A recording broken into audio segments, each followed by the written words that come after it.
Welcome to the Practice Podcast, a show created by lawyers to help lawyers in life and business without all the complicated lawyer language. Let's welcome Bast Amron founders and your hosts, Jeff Bast and Brett Amron. Hi, Nelson. Hi, Brett. Jeff. Hey, Brett. How are you? I'm well. And yourself? Good. My question today is, why nervous. did you agree to do a podcast with three guests? Oh, we have three guests today, and it's going to be an interesting experiment. I'm excited about it. I am too. It's either going to be a resounding failure or a phenomenal success. Really no in between there. One of those. Yeah. Our guests today are the founding members of the Miami litigation boutique Dimond, Kaplan, and Rothstein, PA. The firm was founded in 2003. They just celebrated their 20-year anniversary. They're well known for their investment in consumer fraud practice, but they handle all types of commercial litigation, including securities fraud, white-collar criminal defense, and cybersecurity and data privacy litigation. Scott Dimond has an impressive track record. I'm taking them in name order. Dimond, Kaplan, and Rothstein, just so there's no bickering among them about who went first. Increasing levels of attractiveness. That's how we like to think of it. Acceptable. Scott Dimond has an impressive track record representing companies and individuals in intricate commercial and securities matters. His role as lead and local counsel in state and federal courts in Florida has earned him national acclaim for his intelligence, strategic acumen, and aggressive advocacy. Put a pin in that word, intelligence. He wrote that one. Written that himself. Jeffrey Kaplan is an AV-rated lawyer specializing in plaintiff-side securities arbitration, consumer fraud, and class action litigation with a passion for protecting investors and financial advisors. Jeff has experience in recovering millions of dollars on behalf of his clients. And last but not least, David Rothstein has served as the ringleader, the firm's president and managing shareholder since inception. He has a wide-ranging civil litigation practice, and he captains a team that handles matters in state court, federal court, and in arbitration proceedings. And I should mention that each of them is also a proud husband, father, and a supporter of the South Florida community and many of the charitable organizations here. So we're very happy to have you guys. Welcome. Thank you for having us. Very nice to be here. This experiment is three alphas on a single microphone. So if you hear rumbling, if you're hearing, if you have hearing problems, that's why. I'll jump in and ask the first. Thank you guys for being here and for doing this. Pleasure. We appreciate it. You guys have busy schedules. And so to take time out, we appreciate it very much. And I think our listener will appreciate it too at the end. Jeff mentioned three alphas, and that's true, but I think in a good way. How is it that you guys can decide who answers first? How have you guys been so successful and had such a successful partnership for 20 years? Because we've been at it for almost 15. It's really hard. Like a marriage, it's hard and it's a lot of work. And so how have you guys been able to do that so successfully for 20 years? Let's see if they can get past deciding who answers. I'll give the glib response, which is no tie votes. There's a wisdom to having three folks voting on everything. Yeah, that was my answer. Number of voters. And that's the only thing we probably will ever agree on. No, but that's true. You have There's three. no tiebreaker. So in that regard, it's perfectly imperfect. And Because we fight all the time amongst ourselves. But like if you guys disagree on something passionately, Right. how do you figure it out? Brett gets 2 votes. Yeah, that's right. You didn't know that? No, I get 2 votes. No, but I appreciate that. But our concern, or a concern of people who have an odd number of partners versus an even number of partners is, well, if the odd, do 2 people get together and say, all right, listen, how does that work? I mean, is there ever any issue like that? Individual issues, Yeah. maybe. But here's the thing. The alliances change from issue to issue. So as long as one guy's not getting voted down all the time consistently, Right. which has never really been the case, because I think we have fundamentally shared values. We feel very, very differently on different subjects, but it's almost always someone's the odd man out. And as long as we're respectful and mindful of dissenting opinions and the process is not compromised, my phrase is it's perfectly imperfect. And for 20 years, we've limped and sprinted at various points in times, but it's always worked out. By the way, that was David. Just so the listener can get their bearings, the first answer was Scott and then David. And I will join in Scott again. The reality is we almost always govern by consensus. Like there is rarely an actual vote because the goal is for us all to massage a position down to the point Says where the we guy can who all loses a lot of votes. a lot of votes. I lose most of the votes, and there's something nice about being the center in the firm. We all have a common goal routinely with respect to both macro and micro issues, almost always with a different way to reach that goal. But since we have really respectful disagreement and we all know that our heads and hearts are in the right place, A respectful disagreement allows us to recognize that, okay, not the way I would do it, but if the end game is the same as mine, I can go with the decision. You asked a question, David, about how we do it with just two of us, and it's the same issue, right? It's we both trust each other. We trust that what we're saying, whether it's in agreement or otherwise, is in the best interests of the firm and each other, and that we don't have any issue with, like, if he disagrees with me, I don't think he's bringing something to the table like there's a reason why he's disagreeing that concerns me. No, I think he just comes at it from a different perspective, which is what you all are saying, right? It's not a disagreement. It's just a conversation and a debate over various topics. And we end up coming to a consensus, whether it's Jeff, I end up, okay, you know what, Jeff, you're right. Or Jeff says that to me, which is, of course, all the time. Or we come to a different view based on the debate and a different outcome. I will tell you, when we agree on something, we feel pretty good that it's right. All three of us are in the same place on an issue. There's a lot of confidence there. And I will tell you, to build on what David said, no structure is going to work if two things aren't true. One is that you have the same level of character of the folks involved. Right. And the reality is that's the fundamental underpinning of any good partnership. And there's no way to do this for 20 years with any level of success unless you all have good character. And then the second thing is we're all, in the grand scheme of things, approximately the same place. We're roughly the same age. We have roughly the same types of practices. We have families of about the same age and kids of about the same age. There's no retiring guy and an up-and-coming guy. It is very stable for that reason. And on top of that, everyone's bringing in about the same amount to the table. That doesn't mean every year every guy's going to generate the exact same number of dollars. But on balance, any year could be your year. And on balance, there's a harmony there of input. And if that's true, and you've got guys of good character, and everyone's basically bringing the same thing to the table at the same time, that is much more stable than the 3-vote system. I'm agreeing with everything that everyone said, and I think it's very similar, at least for me and Brett, it's similar to almost like our marital relationships. You are coming at it from a position of trust. I trust this person that she also has, shout out to Jaleh, she also has the best interest of us as a couple and our children or whatever we're talking about in mind. And then from there, where you disagree, it's pick your battles. Like if Brett cares about this issue more than I do, we're going to go his way. And I think it's the same way. If I really feel strongly about something, I think Brett will relinquish. I'm actually almost the opposite of you, Scott. I get a little nervous when we're on the same page on everything. I think, all right, well, are we missing something? Because sometimes, groupthink can take over and you miss blind spots. And so some wisdom says, analyze this problem from how to fail. Like, what should we do if we wanted to fail at this thing, and then look at it the other way? Being on the same page can mean different things. Are you on the same page with the ultimate goal or the means to get to that goal? We're often on the identical page with respect to the goal we're trying to reach. Right. But many times in disagreement with how to get there. And that's where it comes in play the notion of compromise, like you said, with respect to marriage as well. The willingness and ability to compromise your own position and listen. Frankly, I think you learn a hell of a lot more by listening than by talking. Oh, yeah. And I've been educated and my eyes have been open to just viewing the same situation very differently by listening to Scott or David. I don't always agree, but it allows me to see things from different perspectives sometimes and allows me to compromise in a way since I ultimately know the goal we're all trying to collectively achieve is the same. So how did it look, if we can rewind a bit, how did this partnership come to fruition in the first place in 2003? We all got pissed off with our old boss at the same time. No. Did you all work together in the same firm? No, we did. So our experience is rare, if not unique. We all worked. Aren't those the same thing? No. No, they're not. I'm kidding. The normal story is people are working for the man and they're generating a lot of business and they feel they're not being compensated for it. I'd say that's most origin stories for lawyers.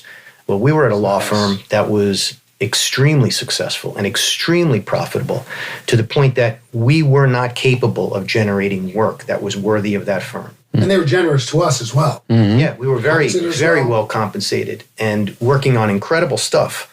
But, we're at a point in our careers then, in, various stages, but we were all early, mid-30s.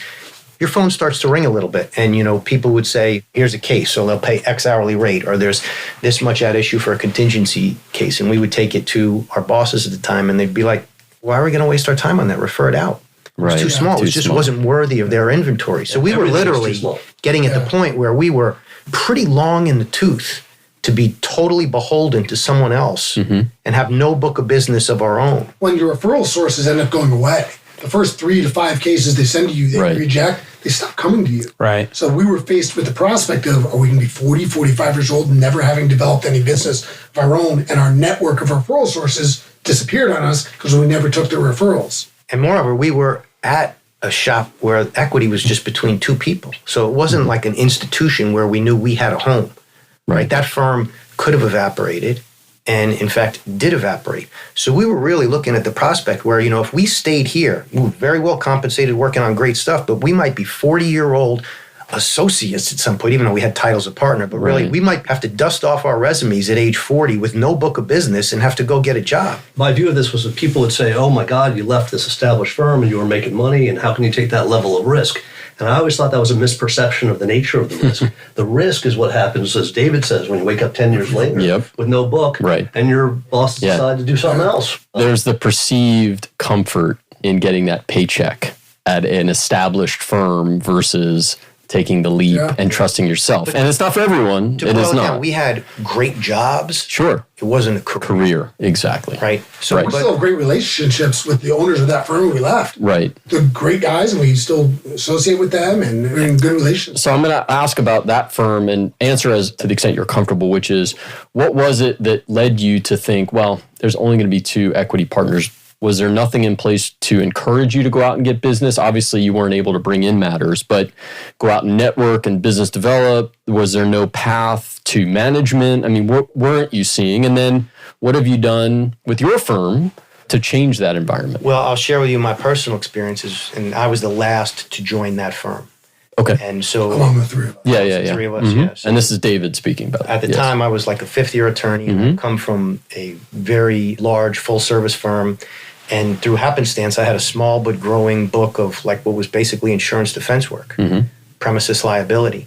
And it was a point in your career where, laterals were in desire. So my phone was ringing all the time. And offers were coming in, competitive offers, and they were willing to pay me points on my book, which some of these offers were at the time, I was like, oh my God, I'm very happy here, but this is like life-changing wealth. I mean, in hindsight, it seems weird to say that, but it was. So I was like, started talking to people, and then all of a sudden had the opportunity to interview with Hansman and Crichton, which is where we all met. And when I sat down with them, they said like, tell me about this book of business we're hearing about. And in hindsight, it was like about $400,000 or $500,000, which for a young attorney, that's good. So the other firms I was interviewing with were all excited about this. And they were like, what kind of hourly rate are you getting? And I said, I'm getting $175 an hour. I'm pretty sure I can get it up to $200. I said so proudly. And, as every other firm I was talking to was all excited about that. And then I remember one of the 2, Michael, said, yeah, well, how do you feel about getting rid of it? And I was like thunderstruck. I didn't understand the question. The way I heard the story was, how quickly can you get rid of it? And then I was actually sitting there. Not even disclose that you had that kind of work. Dumbfounded. And he was like, listen, love to have you work at the firm, but we just can't have you working on stuff like that. It's just going to get in the way of us making money. Then I was like, that's where I want to go to work. Scott and Jeff were already there. Yep. I was the first to join the firm, then Scott, then David. I boil it down to one thing. The owners, Michael and Michael, are not that much older than we are.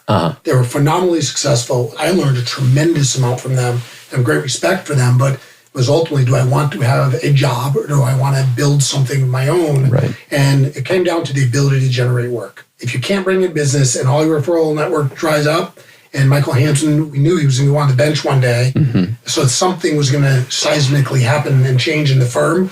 We'd be left in our 40s with no work of our own. Right. That was daunting. We've always talked about how it's valuable to be a good lawyer. It is much more valuable to generate work.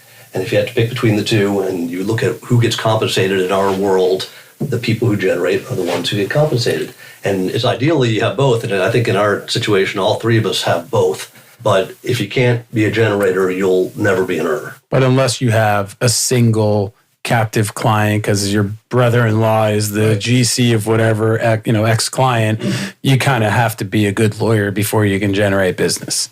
Sometimes. I think in large part, there's always an exception. But in large part. I largely agree with that, but understand that where we were, the firm was just so profitable. Sure. It was most valuable for them to have us just do work. Their work. Well, they needed people to do their work, right? They had so much. Yeah, and I think that a lot of firms adopt that model. I mean, I was told, I've said this dozens of times, I was told throughout the beginning of my practice, focus on becoming a good lawyer and bill hours and don't worry about business generation until I was up for partner. And then they asked me, what does your book of business look like? And I said, what are you talking about? There's arguably a bit of myopic view to take, right? As the owner of a firm, you asked, what do we do differently in our firm? Yeah.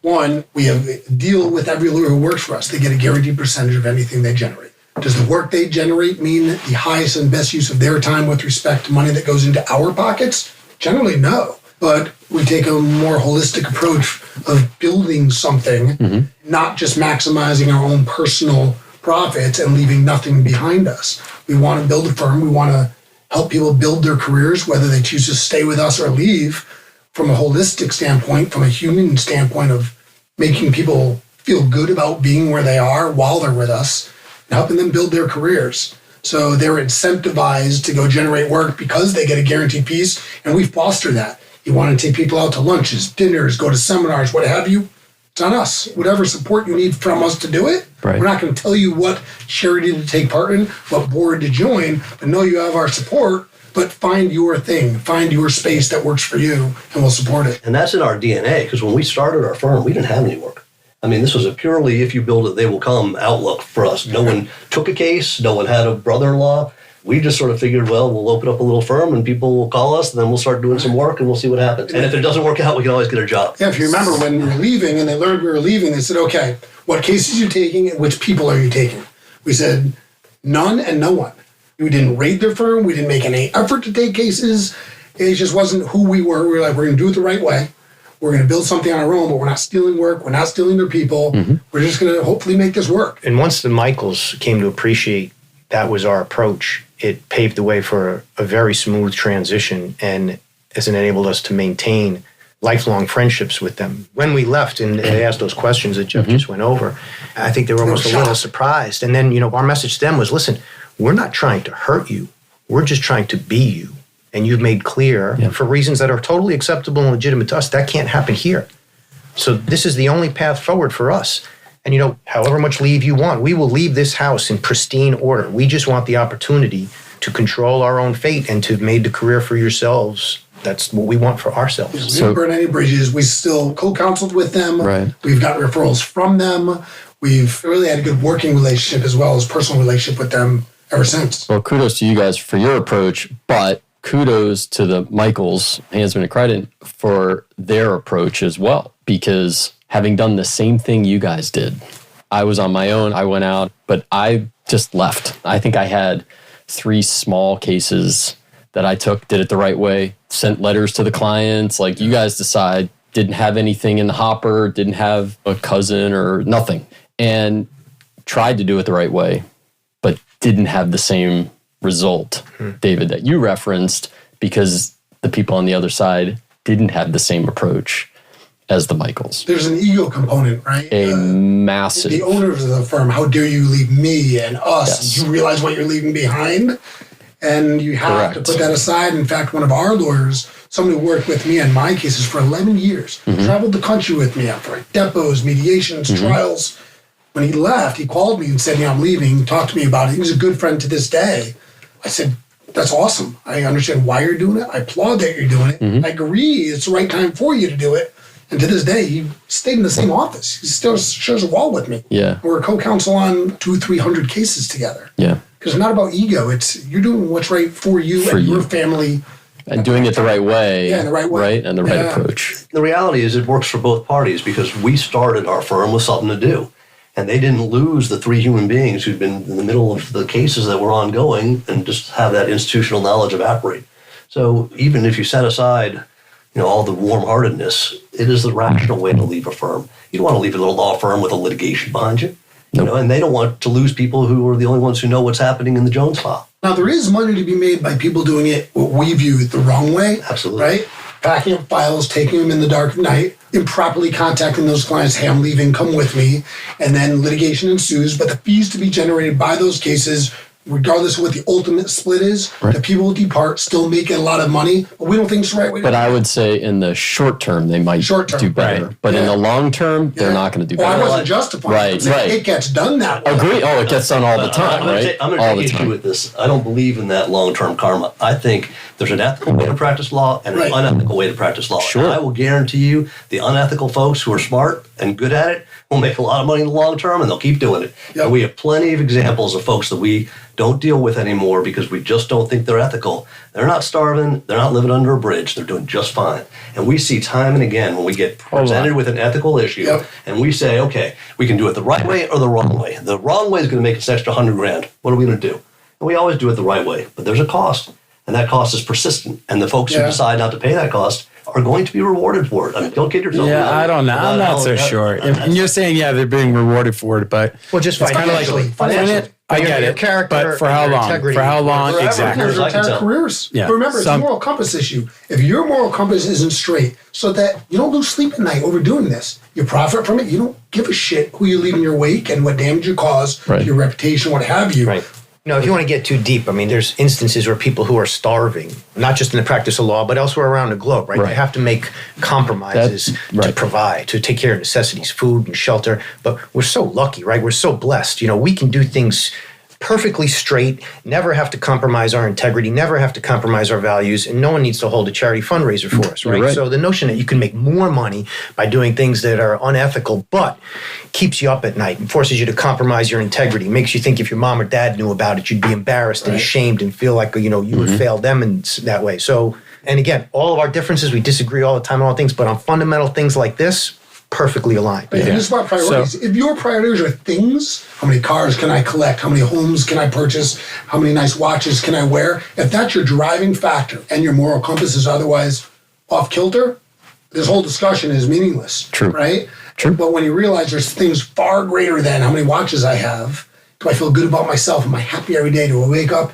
Do I get to kiss my kid? Tuck them in at night. Tuck them in at night, not calling from the prison cell. That's important to me, not calling from the prison cell. Right. So how did you guys know, because how long had you worked together before you formed the firm? The three of us for 3 years. Oh, Jeff it was had been 3 there years. 6 years, Scott 4 years, me 3 years. It was some time. Yeah, we spent a lot of time together. We were in the office. You guys were in the trenches. I mean together. Before the other guys showed up, after they left, we were 8 a.m. to 7 or 8 p.m. every Saturday for years running. I think I worked like 5 or 6 Christmases in a row. Not bragging about it, but we were together a lot. So you knew each other's, not only the moral compass, but also the work ethic. Because I do think that's part of it. Is, you could partner with someone who has the same moral compass, but they're lazy or they don't want to put in the sweat, and it's not going to work. And that's one thing that's not an issue. The quality level. I mean, the shop we came from was a very high quality litigation boutique. We were in federal court. We were fighting at big firms nationwide, big stuff all the time. And the one thing we knew about each other is we knew that we could do anything in the law. We knew that we had the talent and the skill and the drive and the hard work and the ethics. But, you can't partner up with a lawyer you deem half the lawyer you are. And that also wouldn't work. So there's some stability. When you talk about the stability of that platform, having respect for one another's skill set is another leg of that stool. Yeah, I mean, I think the respect has to be there, the trust, and the same moral compass. I mean, I think I agree with all of that. And to your point, Scott, about sitting together and talking through issues, I mean, 1 year, someone may have more generation than the other partner or whatever. It doesn't matter if you know that your partner or partners are working toward it, or putting forth the effort or trying, and they've had it, it's going to come and go. It's just a matter of everyone is moving in the same direction. The way I've always looked at that is, we do a lot of contingency work, and you all know about there's contingency cases that can change your lives. There's ones that'll make a good year, and the ones will make a good decade, and ones will make you forever. And I look at this group and I say, the case that could make our lives forever could come from anyone. I couldn't even guess which of the three of us generates that case, or which of the three of us generates that outcome. Right. It's as likely as any one of us to do it as any other. The point you made earlier about something we do differently, and Jeff was talking about how we encourage our young people to, originate, and I want to dig a little deeper on that, because I think some people hear that and think that's generous on our part. And that's a fair point to make. I won't disagree with that, but it's also almost a selfish investment on our part, because having been in a place where that wasn't encouraged. And now when we encourage our people to generate, and a lot of instances, we've all heard stories of people who work for firms where, it's generation is always the senior partner's generation. No matter who gets the phone call, no matter, until you leave and take the client with you, right? It's someone else's generation. So at our firm, if there's like a second iteration of a case and someone's working with Scott and answering the phone all the time and the client calls them with the second case, a lot of times we'll give them that generation. And that's purposeful because when you are a tactician working for someone else, all you get good at is being a tactician, being a lawyer. But when you have a client and when you have to manage billing, client expectations, financial aspects of the case, unfulfilled expectations. Delivering bad news. Right, delivering bad news. It makes those people different and better lawyers, which ultimately improves the whole house. Yeah, I mean, you want your people to take ownership. And so you're giving them the incentive to do that and rewarding that behavior when they do it successfully, It's usually right? beneficial. They Grow, they get better, and it helps us. And you're essentially avoiding what you guys left. And we talk about this all the time, Brett and I, that our future, our exit plan from this firm is you see them down the hall. They're here. They're internal. We're not selling this law firm to somebody else. We want our people to take over. And you have to make them a part of that. If you don't, then they don't have a choice but to leave. And so we've been working on that in the beginning. Brett and I, our time was responsible for 90% of the revenue of the firm. And we worked hard to shift that so that there were other people billing time. And we still are responsible for the majority of the business generation, but we're working to shift that. We're trying to promote others and help them build a name so that we want the value of the firm to not be Bast and Amron, to be a law firm that you can come to for any lawyer, not just us. And so you have to be conscious about it and you have to take steps to prop your people up. Yeah, it takes effort. So you're focused on your work daily. If you don't carve out the time for those bigger picture issues, it doesn't happen. Yeah. You need to make it a priority, and at least one of your priorities, if you want it to happen. And I think, David, the point you raised about it, the perception is that that's generous, right? Wanting to foster an environment where people go out and get business generation and give them credit for that is generous. I think in some circles it is considered generous because of just the nature of the practice of law and management of law firms in general over decades, or hundreds of whatever it is. And I think it is different the way you guys operate your firm and the way that we operate the firm, which is very similar. I think it's different. And so I think the perception is that it is generous, but it depends. It may be, but the greater value is when that talent transforms into a full-grown lion. Agreed. You can handle every aspect of the case, go out, bring it in, develop the relationship, handle the case. And then manage. Yes. And then run the firm. And he's serious about it because David loves lions. Only second to Griffins. Griffins are at the top, and Lions are a close second. All right. So I will say that to finish off that one point, a lot of folks look at the money that comes in every year as a zero-sum game, and if I give some to somebody else, it's something I'm not taking home. And that's true of salary, that's true of entertaining budget, that's true of overhead and how nice your office is. But the goal of us has always been, aside from being a happy, healthy place, is to grow the pie. And the only way to grow the pie is to have, as David says, turn those people into generators. And then if they're generating so much they can't do it, you hire someone else. And that is an organic growth that is hard to beat in terms of not only success, but again, that long-term stability. If anything, I view our firm as a lesson in stability because one way or another, when you say what you will about us, we're still here. We've been doing the same fucking thing for 20 years. It speaks for itself. That stability. It sounds so miserable. But and there is some misery to it. Of course, we're lawyers. But the reality is we are here still in the same place because it is working and, if it ain't broke. And we here at Bast Amron are trying to get to your level, right? We always talk about it. We're the little team. Into these digs, which are but we're only 15. We're the little brothers. There's an on-air button here. I can't believe what you got. We're the younger brother. We are. We're the younger brother. You guys are 20. We're 15. Well, if none of your other guests have said it, though, by the way, the space here is just spectacular. It really is. Oh, thank you. You are missing, though, we have a tequila bar, and you don't. Yeah. We do not have that. We don't have a tequila bar. So maybe 2024. Speaking of tequila bars, I want to know, when have you guys failed? And I don't mean that you lost a case or something. When have you screwed up and what have you learned from those mistakes? Yeah, I think the happy answer to that is definitional, right? What's failure? Experience that you learned from. Well, a ton, right? But the point is, I think that every time something has not gone well, we have learned something and have applied it going forward, right? And the saying, life's not so much what happens, it's, how you respond to what happens. And in that regard, I think our failures are very, very few, because to the extent things haven't worked out financially, I'm very proud of the way we have responded. So the Sinatra song, regrets, yeah, a few. I wish some outcomes would have been differently. But, in terms of failures, I don't view it that way. In fact, I'm kind of stumped. I don't know what to tell you. He's an eternal optimist, by the way. Yeah. And he really doesn't see the bright side. Go Right. That's why I'm here. Scott and Jeff are going to now He's tell the dark us. lining in the cloud. I will say institutionally, one failure, I think, we had a fear of risk initially, and that's coming from contingency fee lawyers as well. Sure. We do a lot of billable work. Early on in our firm's history was one of the greatest bull markets, I'll say, in the securities world, securities arbitration world. Wall Street had just ravaged middle America and crushed Main Street. And there were so many cases to be had. And at the time, it was the infancy of the internet. Very few lawyers in the securities arena were publicly marketing. And we didn't want to spend the money to do it. And we were fearful of what marketing would do to our reputation as lawyers in front of judges. Whereas other lawyers, not just locally, but nationwide, there's a pretty tight bar association, who we consider to be less than half the lawyers we are spending money marketing.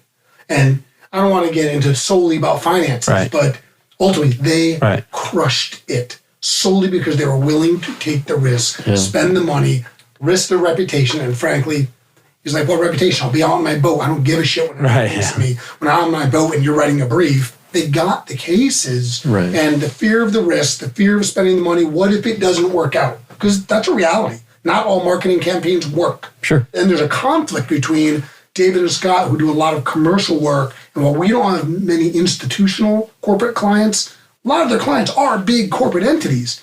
And there is a disdain a lot of times for plaintiff lawyers. So does the marketing of the plaintiff's practice detract from and even hurt the reputation of the commercial side? That was a risk. We had to decide, are we willing to take that risk? That was a failure in my mind early on, that we weren't willing to take that risk. We think we've more than made up for it. But from a business standpoint, that's what I see. And there is a risk to success. When you usually win and you're well known, do you take the next risk in the next motion, in the next case? Do you file something where it's a total toss-up as opposed to one you are damn sure you're going to win?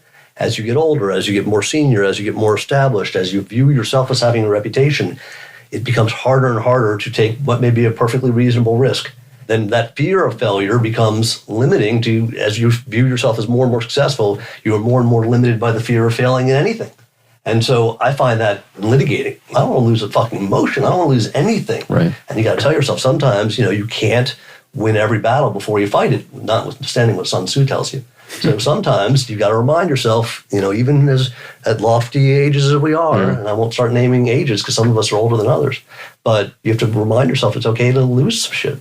Well, sometimes it's a strategic loss too, right? In litigation, you may file a motion for a specific reason, not really intending to win the motion, right? But I know what you're saying, and I agree with it. You're going to lose on limitations grounds, but it tells the judge, when we're back here on summary judgment, remember I told you about how old this case is. Exactly. I got that part. Yeah, and here's an interesting point I don't see it the way Scott does on that, right? On all the fundamentally important stuff, we're aligned, but I hate losing, right? I'm a competitor just like everyone in this room. But for me, it's about process, right? If I bring my best effort to the table, if I prepare, if I do the right thing and it doesn't work out, I'll live with the outcome. That's how I feel. Anyone can win the winnable case. If you're right, anyone can do that. But if you're wrong and you can win, I'm okay. I like a hard case. Yeah, because the hard cases are the ones that you're going to keep getting. There are tens of thousands of lawyers in Miami-Dade County alone. And we always tell the people here, what sets us apart? We take the harder case, the more difficult case. And sometimes you may not get the ultimate outcome, but we're going to get an outcome. And we're going to get an outcome that the other thing, you cannot control outcomes, right? We've all had cases that we won, we should have lost. Right. We've had cases that we lost, which will bother us until our dying days. Right? There's no doubt about that. So you can't control the outcomes with the vagaries of the way judges are elected or appointed or whatever. Or juries even. You can control this process, right? If you handle that the right way, if you give it your best effort, as you prepare and you use sound judgment and, you abide by your moral compass, Even then, you're still going to go through the woulda, coulda, shoulda. I could have done this. What could I have done? Control case selection. That- Because in the plaintiff world, you make money on the case you don't take sometimes. Obviously, with contingency fee arrangements, color that conversation. Well, and we just do had, different contingency. We do contingency work as well, and there's definitely Calculated risk. I always tell clients, beware of outcomes, because there's a lot of opportunities for cases to end before there's an outcome. Right. And if there's going to be an outcome, I can't control it. I can control getting at the off-ramp at a happy place before the outcome. And that's not to say sometimes you got to try the case and you got to win it or lose it, but that is to be concerned about outcomes because you can't, as you say, predict them. And to David's point, process, that is one of the things that we as a firm culture believe in. I can't file a motion for enlargement of time that I haven't looked at closely to make sure it looks good.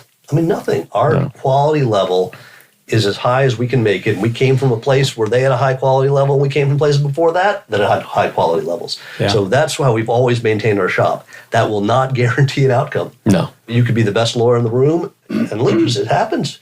That's why, you got to be aware of that. And you can't always control it. But if you're giving good advice to clients who are always gung-ho about this or that or confident about this and that, my daddy's been doing this longer than me. He says a slam dunk in the law is something that has a 70% chance of happening. Everyone in this office knows that if it appears to be a slam dunk, I'm freaking out. Yeah. I bring in the red team and I say, okay, tell me how we lose this. I want to hear from everybody. You tell me how we lose this because I don't see it. What are we missing? Yeah, what are our blind spots? How do we lose this? Yeah, and what are we missing is the one question I asked every mediator during every mediation. Correct. What am I missing? Right. And it usually answers nothing. But it doesn't matter because, to your point, the decider may be the one missing it, right? Fair. Well, the person deciding your case oftentimes will decide it based on something that neither side thought was particularly meaningful. 100%. Yeah. Certainly with juries. But you also have to understand the perspective, and this came to me later in my career. You could keep beating your head against the wall on the law and the facts, but you don't know what's going on the other side. Yep. So as I've aged as a litigator or just as a lawyer, right, and this happens as a parent too, you have to understand the other side's perspective, right, and try to figure that out too and how to get what you're looking for out of the other side. That comes with maturity, experience, and willingness and ability to think outside the box as well. David is a prime example without going into the fact he's got a current litigation matter going on. Mm-hmm. And there's some interesting things that came out publicly. It's a very high-profile case. Mm-hmm. And there's some very high-level lawyers, big national law firms involved in the case as well on both sides of the V. Right. And people on our side were wondering, why is X fact pattern happening? We don't understand what would be the motivation for one of these co-parties of ours. What is their motivation for doing what they're doing? Right. And David thought outside the box of what is the litigation strategy and what is the legal issue in front of us, and come up with a very rational, reasonable viewpoint of here's what may be going on at the corporate level as to why they may be doing this from a business perspective. Right. And these lawyers at very prominent national firms responded, wow, that's really bright and insightful. It's a very practical, reasonable approach he took, but it requires your willingness and ability to think outside the box, not just be confined to the four corners of the complaint, for example, or the case law that governs the complaint. Yeah. Because a lot of bigger, as lawyers, we all think the world revolves around the stuff we're working on. Well, it's a hell of a lot bigger than the case we're working on. There's a lot of outside factors, personal factors. Is someone sick or dying? Is there a family member that's ill? Is there a business function that if this litigation goes the wrong way, it harms some other aspect of the business? A lot of things go into these cases that we as lawyers may not think of if you're only thinking about the very structure of the case itself. We wear two hats, right? We are advocates. When you're going into court and the tactical decisions you make and the motions you choose to file and the way you choose to argue something, that's your role as an advocate. But perhaps the more important role is as a counselor, which is, should you want to go forward with this case or not? Should you settle this case? It's a much more global perspective with regard to what's good for your client. And the client may not agree with you, but part of the job is to lay it out the way you see it. That's right. Then let grown-ups make a decision. It's a delicate dance, too, because your clients read your filings, which are advocacy pieces. Right. You have sold them. How could we possibly lose? Right. Then when you counsel them. Yeah. But, I don't understand. You just filed this document. The more successful you are, the less they believe you. We have a case that we've had for a couple of years now that when it started, we said, all right, we could probably buy you a couple of months with this thing. And every time we were telling them, okay, this is the time we're going to lose at this hearing. And then we'd win. And we kept winning. And, to our credit, but also our client never ever believe that we were going to lose. And he still, to this day, doesn't believe we're going to right. Right. He may be right, but we should have lost. And then inevitably, when it goes wrong, he's going to be like, why didn't you tell me to get out of it? Exactly. Right. Exactly. Oh, the 700 emails that I have. We had a recent securities contingency case where at the outset, the client really only wanted to know how much he's going to win in punitive damages. He leaped past. Forget liability, forget damage. I want punies. I called him and I said, look, I think it's important you come into the office, we have a sit down. I want to make sure your expectations are realistic. He comes in, we sit down, he looks across the table from me, looks at me and says, you think my expectations aren't high enough? I said, no. What you're talking about in terms of that counseling element is exactly what we were talking about earlier, about how easy it is as an unethical lawyer to make a ton of money. Because I talk clients out of filing cases all the time. Mm-hmm. I say all the time on the defense side, I can't win this case for less than it's going to cost you to settle it. And on the flip side, if someone says, I want to sue this guy over it's $200,000, I say, I cannot economically win your case for $200,000. So we are forever talking clients out of paying us money. Even if I can win it, you're not going to be happy at the end. Right. And then That's you're the going to thing. blame me. Client says it's principle. It's principle. Oh, and then you double your retainer. Where is it? How is it principle? My line is, I said, it may be, right? And here's how I define that. I say, okay, let's suppose I tell you, this is a big case, right? And it's going to cost you no less than $1 million to get to trial. If you're okay with that, knowing that you may lose, think of it like this. If you're okay taking $1 million out of your pocket right now, putting it on the table and lighting it on fire and watching it burn is going to bring pleasure to you, knowing that the smoke is causing the other guy the slightest bit of discomfort, then you can afford to litigate on principle. But if watching your money go up in smoke is going to give you the least bit of agita, no, then peel back, treat it as a cold, bloodless, neutral, analytical analysis. And the lawsuit makes financial sense or it does not, or it makes sense for some other reason separate and apart from principle. I think you went too far in talking them out of it. If they want to spend $1 million, let the guy spend $1 million. Come on, David. You went too far. I had a client once. He had actually, in the past, is an older guy, very successful businessman, had been represented by my dad on something else.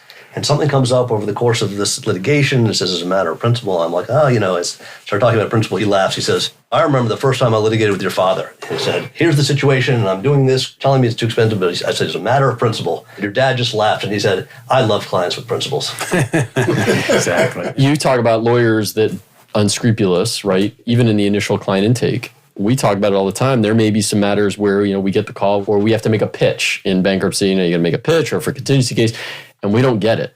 And someone else gets it, and we look and we're like, how could they get it over us? Well, what are they saying? What are they telling the client or not telling the client? Jeff gets this all the time. And that's okay. That happens. I will tell you, my partner does something that I could never do, which is he'll get the turn down email or call. Mm-hmm. And Jeff, of course, being Jeff, will pick up the phone and call the guy and say, listen, can you tell us why it is that we didn't get you? That's good. We've done that. Yeah, we've done that. For sure. The lies I have learned. Yeah. A lot of times we are chasing, there's a securities product on Wall Street that goes bad. Mm-hmm. And we're often among one of the 5 or 10 firms in the country who are likely going to be hired for the cases, and we all vie for position to get as many of the cases as we can. And when I haven't gotten cases, I've heard, well, because you said the case is only worth $5 million, and they told me it's worth $10 million. I said, but you only lost $5 million.